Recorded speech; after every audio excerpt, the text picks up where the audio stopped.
એમે કે છે કે આપે મને પૂછ્યું કે તમે નેમચંદ છો તો હું આપને એવું પૂછી શકું કે આપ દાદા ભગવાન છો એ બરાબર છે? પણ હું આ તમને જેને દેખો છો ને એ દાદા ભગવાન નો જોડે ને અને હું નો આયા. તમે જેને દેખો છો એ તો ભાદરના પટેલ છે. શું છે? શું છે? પટેલ છે. ભાદરના પટેલ અને કોન્ટ્રાક્ટ નો ધંધો કરે છે. અને આ બોલે છે તે હું નો આ ટેપ રેકર્ડ બોલે છે. બરાબર. શું બોલે છે? Tape record. અને દાદા ભગવાન જુદા છે એ આ બધાને ખબર પડે. એમને બધા જોયેલા. તમને દિવ્ય ચક્ષુ કશી જુઓ, તમે ચશ્મા છે એ આમ આંખથી ના દેખાય. એ દિવ્ય ચક્ષુ જોઈએ. તમારા હું આત્મા છે ને તે આ બધાને દેખાય. તમને દેખાય છે? એમાં તમને શું દેખાય? તમને દેખાય છે? આ બધાને દેખાય. તમારો આત્મા તમને ના દેખાય. એ રસ નથી આવતો નહીં તો પછી એ રસ એનો પોતાનો આનંદ જયારે ખૂબ ખીલે ત્યારે ક્યાં સુધી પહોંચે? વાત જ જુદી કે જ્ઞાની પુરુષ નો આનંદ તો ઉભરાયા કરે. જોડે બેઠો હોય તેમને બધાને આનંદ રહ્યા કરે કે ઉભરાયા કરે. હવે રમણીકલાલ જોડે વાતો કરજો, કેવું એવું ચલાવશો? હવે જ્ઞાન લીધેલું જ્ઞાનમાં રહો ને શું વ્યવસ્થિત બહાર કઈ થઈ જવાનું નથી. ખાસ કઈ અસર થતી નથી કે ભાઈ હરી કરે તો જાય નહીં કશું. એ તો હજુ શક્તિ આવે તારે તો હજી ખસી જવું. જો મહાપ્રમાણે આવી દશા થાય અને તેમાંથી પછી એ કરાવડાવે. આ જગત તો દુષ્મકાળ નું જગત છે. ઘડીએ હાથે કઈ નું કઈ નાખ્યા વગર નાખે રહે જ નહીં. મારે ખસી જવું આપડે. નહીં તો કોનમાં સાંભળવું નહીં બહુ જોડે ને. સારી દશા થઈ છે. અમે પેલા કહેવાય શ્રેણી માળી. જે શ્રેણી મળે એ મોક્ષે જાય. શું કહ્યું? શ્રેણી માંડી મુક્તિ. ઉત્તરો ઉત્તર શ્રેણી વધતી જાય ને મોક્ષે જાય. એટલે આ કેટલાક માણસ દૂર રહેવું. તમારી એટલી બધી શક્તિ નહીં કે લોકોની સાથે તમે ગમે ત્યાં પહોંચી શકો. એક જ્ઞાની પુરુષ બધું જ ગમે એટલું કરે. ગમે એટલા કસાય કરે ને તો એ દાદા એનું જ્ઞાન જાગૃતિ એટલી બધી હોય કે અડવા જ ના દે ને. અને તમારું આ બધા ગજુ નહીં ગયા બધું. જય સચિદાનંદ. તમે સમજ પડી ને? આટલું તમારે સમજવાનું. ખસવું દૂર ખસવું. ભૂલ ચૂક થઈ ગઈ માફ કરજો એમ કરીને કહી જવું. શું કહ્યું? માફી કઈ ગઈ આ લોકો ખુશ. 8 દિવસ પહેલા બહુ અકળામણ હતી. 8 દિવસ ને કહે તારે જેમ થવું હોય તેમ થાવ. વ્યવસ્થિત ના આધીન તું છું. હે પદમસિંહ તું વ્યવસ્થિત ના આધીન છું. વ્યવસ્થિત જે તને રાખે તે રીતે રે. અમે તો જોનારા છીએ અને બહુ તું રડીશ તો અમે ખબર થાપડીશું. એટલું કેવું પડે ને. બાકી પાડોશી છીએ એનાથી આગળ અમે બધા ધર્મ બજાય નહીં. આ કોઈ કાળમાં આવી શ્રેણી મંડાય એવો કાળ જ નથી આવેલો. શ્રેણી મળે જીવ એવો કાળ જ કોઈ દાડો પ્રાપ્ત થતો નથી. એ અપ્રાપ્ત કાળ કહેવાય છે. શું કહ્યું? અરે મોટા મોટો અવસર કહેવાય. એમાંથી કાચું ના પડે એટલું જોતું રહેવું. તમને સમજ પડી? શ્રેણી મળવી પહેલાની ને અત્યારની સ્થિતિ કસાય ભાવ લુપ્ત થવા માંડ્યા. શું કહ્યું? લુપ્ત થવા માંડ્યા. હા, જગત આખું કસાય ભાવ થી ઉભરેલું છે. અને આ જગત નું કશું કામનું નથી. આ જગત નું બધું શબ્દો બબ્દો બધી મહામારી છે. શું છે? આ કાળ જેવો છે. એ કોઈ વાત સાચી નથી. આ જગત આત્મા એકલી જ સાચી વાત છે. બીજામાં દાપણ કરવા ગયા મારે જાય. દોઢ ડાયા થવાની જરૂર જ નહીં ને. દાદા હવામાં રહી શકાય છે. આશ્ચર્ય છે. હવામાં રહી શકીએ છીએ આપણે. એ આશ્ચર્ય છે. એ આશ્ચર્ય મોટા મોટું આશ્ચર્ય છે. તેથી 11માં આશ્ચર્ય કહે છે આપણે. બની શકે નહીં કસાય રહી. આટલી વિષમતા દિવસે દિવસે લોકોના પરિણામ બગડે છે. એમાં બી આપણે પીસ દાદા એ શાને આધારે રહી શકાય છે? હા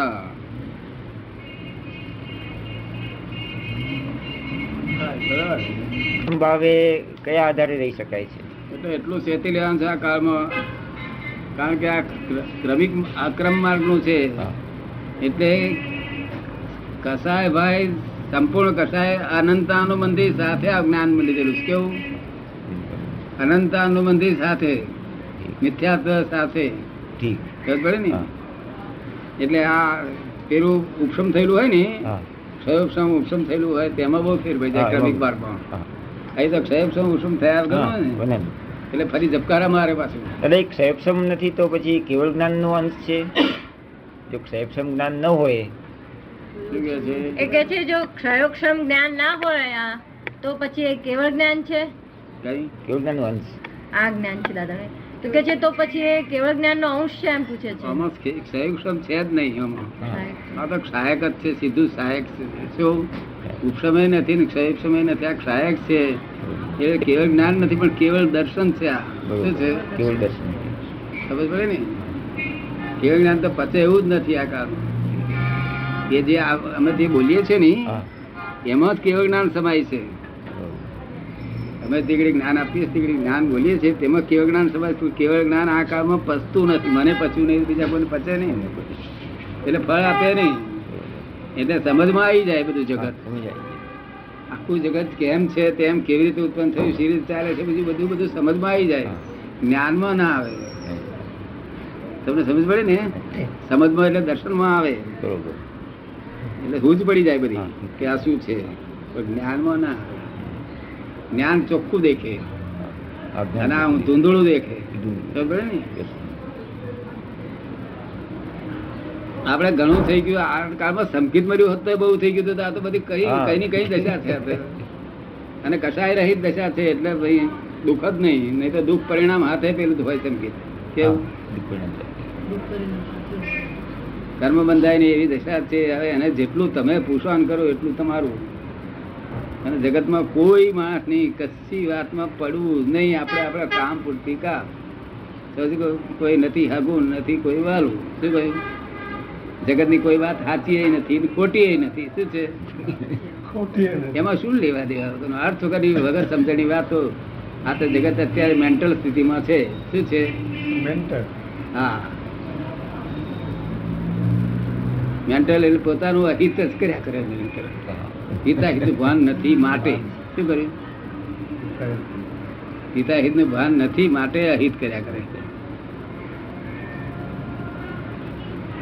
એટલે આપણે આપણું ચેતતા રહેવું આકારમાં. જો મોક્ષ જોઈતો હોય તો આ મોક્ષ નો બધા સાધન શ્રેણી માંડે એટલો સાધન મળી ગયા. શ્રેણી મંડાઈ ગઈ છે. ધંધા તો થવા હોય તો થાવ ને ના થવા ના થવા આપણે પ્રયત્ન કર્યા કરવાનું. શું કહ્યું? તે કોને? તમારે નહીં, આ કરે શાંતિલાલ કરે. વ્યવહારિક વસ્તુ જે થાવ હોય તે થાવ, નહીં તો કઈ નહીં. એની પાછળ પડવા જેવું એમાં કશું ફેરફાર થાય એવું નથી. ફક્ત તમારે પ્રયત્ન કરવાની જરૂર. શું પ્રયત્ન કરતા પાછા પડે એટલે આપણે તરત હોળી સુઈ જવું. શું કહ્યું? નથી કોઈ દાડો આ જગતમાં કોઈ દાડો નફો થયો નથી, કોઈ દાડો ખોટ ગઈ નથી. વગર કંપની ખોટ ને નફો બે વિકલ્પો છે. શું છે? આ લોકોને ભ્રાંતિથી બોલે છે ને એવું આપણે બેસી ગયું. શું?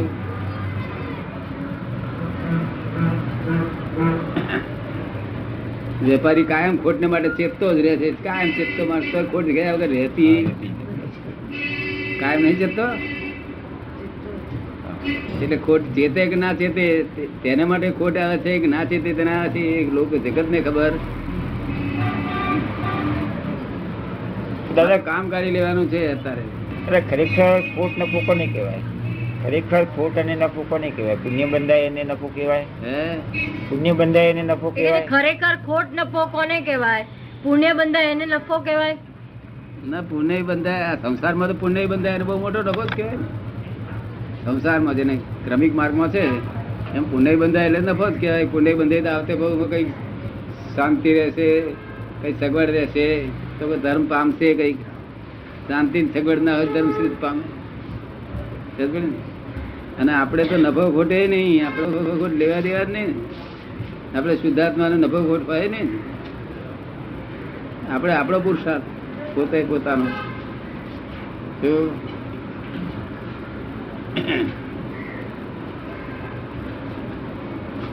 આપણું હૃદય ચોખ્ખું રાખવું. શું હોય? શાંતિલાલને કેવું હૃદય ચોખ્ખું રાખવું ભાઈ. શું હૃદય ચોખ્ખું. સાસુની ફાઇલ જોડે જરા વધારે ચીકણું છે. તો કે છે કે ભેગું જ રહેવું પડે એવું છે. તો કે ઘરમાં બધા જોડે પ્રેમથી રહેવાય એવું થઈ જાય એવું જોઈએ છે. એવું આપણું જ્ઞાન જ એવું છે ને, આપણે આજ્ઞા આપીશ તે જ બધી એવી જ છે. લાખ માણસ ભેગું રહેવાય. શું કહ્યું? જેને ગાળો ખાવાની હરકત નથી, જેને આક્ષેપો સહન કરવાની હરકત નથી, તેને એવું આપણું જ્ઞાન છે. સર્વ સમાધાની જ્ઞાન છે આ તો. શું સર્વ સમાધાન તમને નહીં લાગતું? બરાબર. ગમે તે થતો હોય લેવા દેવા નહીં, સર્વ સમાધાની જ છે. કારણ કે એ રીતે રહે એટલે આમાં માણસે ગમે તેવી ગાળી દીધી તો વ્યવસ્થિત ના અધીન છે. એક બીજું એ નિમિત્ત છે, આપણા કર્મના ઉદય છે. હા, એના હા, આપણા કર્મ. એ નિમિત્ત છે, એમાં આનો દોષ જ નથી ને.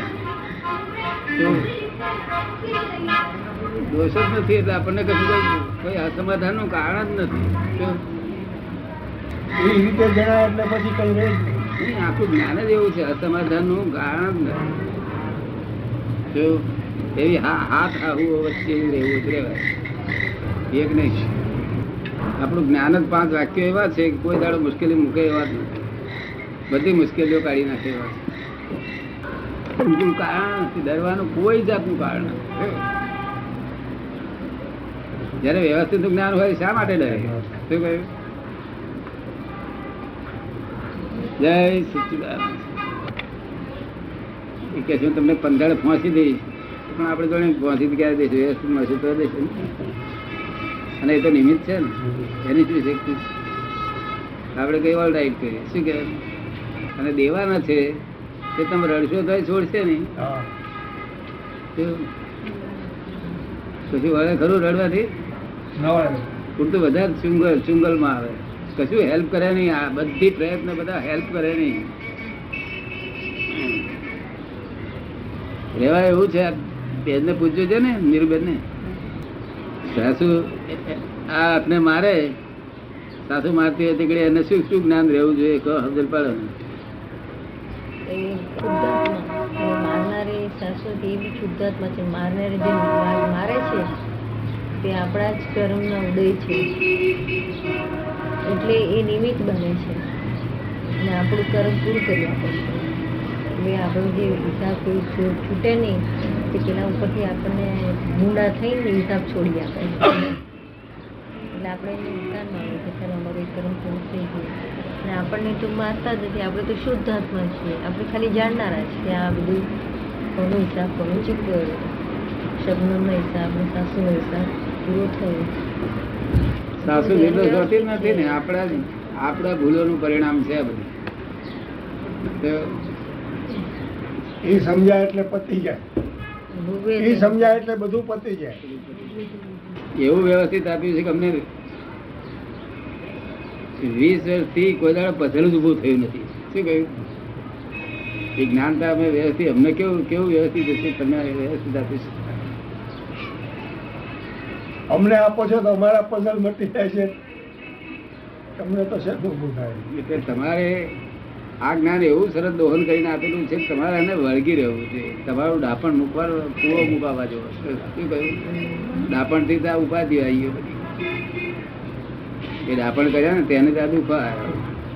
અનંત અવતારથી ડાપણ જ કરી કર્યા છે ને. શું કર્યું? ડાપણ દોઢ ડાપણ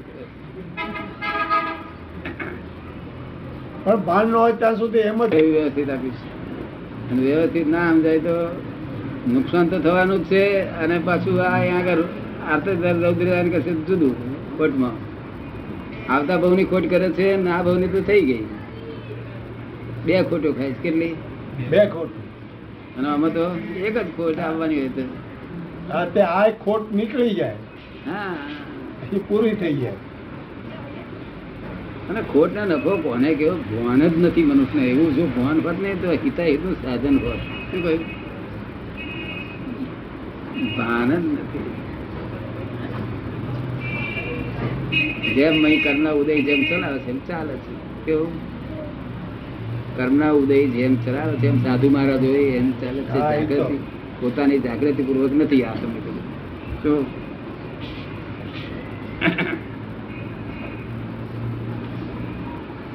કર્મના ઉદય ચલાવે એ રીતે ચાલવું અને પોતાની જાગૃતિ પૂર્વક ચાલવું બહુ ફેરફાર. જય સચ્ચિદાનંદ. આવો. કે મને આમ ભય બહુ લાગ્યા કરે. હમણાં ઘેર જવું તો હોય કે છે મને ભય લાગ્યા કરે, કશુંક મને કહેશે, મને વળશે, એવો ભય બહુ લાગ્યા કરે છે. તે કશું કેસર વર્ષે તો પોતાને શંકા પડે છે. કેવું? ખબર પડે ને? કે આપણે શું નામ એનું? શું નામ છે? શબનમ. હે? શબનમ. શબનમ? હમ. શબનમ? હમ. અને શબનમ ને આપણે ખાનગી કેવું કે શબનમ તને ગાળો દે શું મારવા જેવી છે કહે. શું કેવું? તારે કેવું શબનમ એટલે ભાઈ નીકળી જશે આમ કે કરી શું